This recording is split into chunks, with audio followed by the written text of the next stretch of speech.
What's going on, it's the RapNerd, and I just got back from seeing the latest horror thriller that just dropped over the weekend called Strange Darling. It stars Willa Fitzgerald and Kyle Gallner, excuse me if I mess his name up, but he really was the drawing factor in this film for me because I'm a fan of the guy. I think he's like one of the undisputed scream kings of modern day. So when I see his name attached to a horror film especially, definitely got to check it out.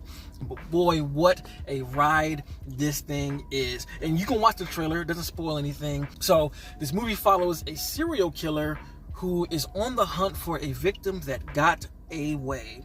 Keeping it vague, that's what the trailer gives you. And man, what a surprise this movie ended up being. I heard so much about this film and it does not disappoint at all. Horror in 2024 has just been kicking ass, and yet again it feels like the overarching theme of this year's horror is taking these simple concepts or concepts that we've seen before and adding a very unique take to that material and just completely creating something that we haven't seen before.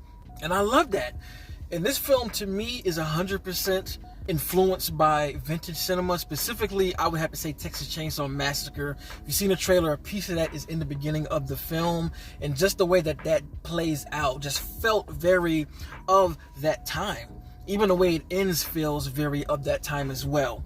And I've said it before, but I'm going to say it again, just in case I may have missed it or you don't know, that I am really big on the visual prowess of a film. To me, that's one of the most strong factors that I take notice of. And this movie is a visual feast, from the framing to the colors to the graininess of it. It's famously said, I think, even in the trailer, and people who have seen the movie, it's shot on 35mm film. It just really takes you back visually with the components of how the colors look. And of course, the color grading is made in a way to even accentuate that. You know, the colors are very saturated and it's very vibrant with its color. Again, think how Texas Chainsaw Massacre is. The reds really pop, the blues in the sky pop, the green, everything in the film is graded and shot in a way that just gets this vibrance of the time. And to double back on the 35mm, as you know, with this type of film and lens, you are able to get a very, very wide frame. So you see the camera move in wonders a lot because they're able to capture like an entire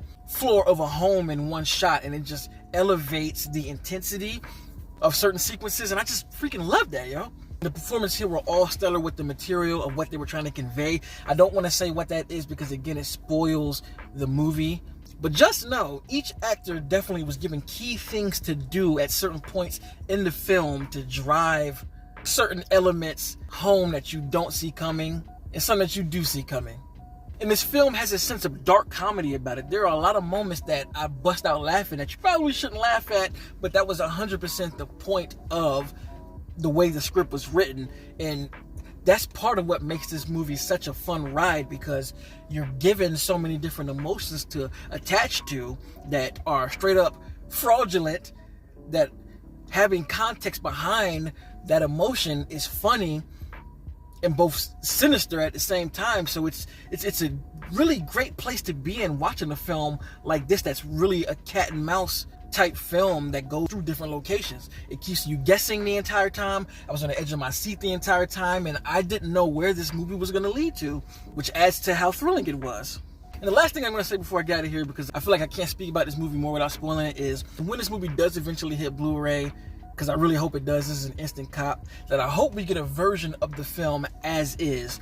And if you've seen the film, you know what I'm talking about. I would like to see it from that perspective, to just see how different themes and things play out in comparison to how it is in the theater. So that's all I'm gonna say. If you have seen Strange Darling, let me know in the comments what you think about the film. And as usual, if you do like this kind of content, make sure to like and subscribe. And if you already are subscribed, thank you. And until next time, peace. RapNerd Productions, no capping, that's word to mommy.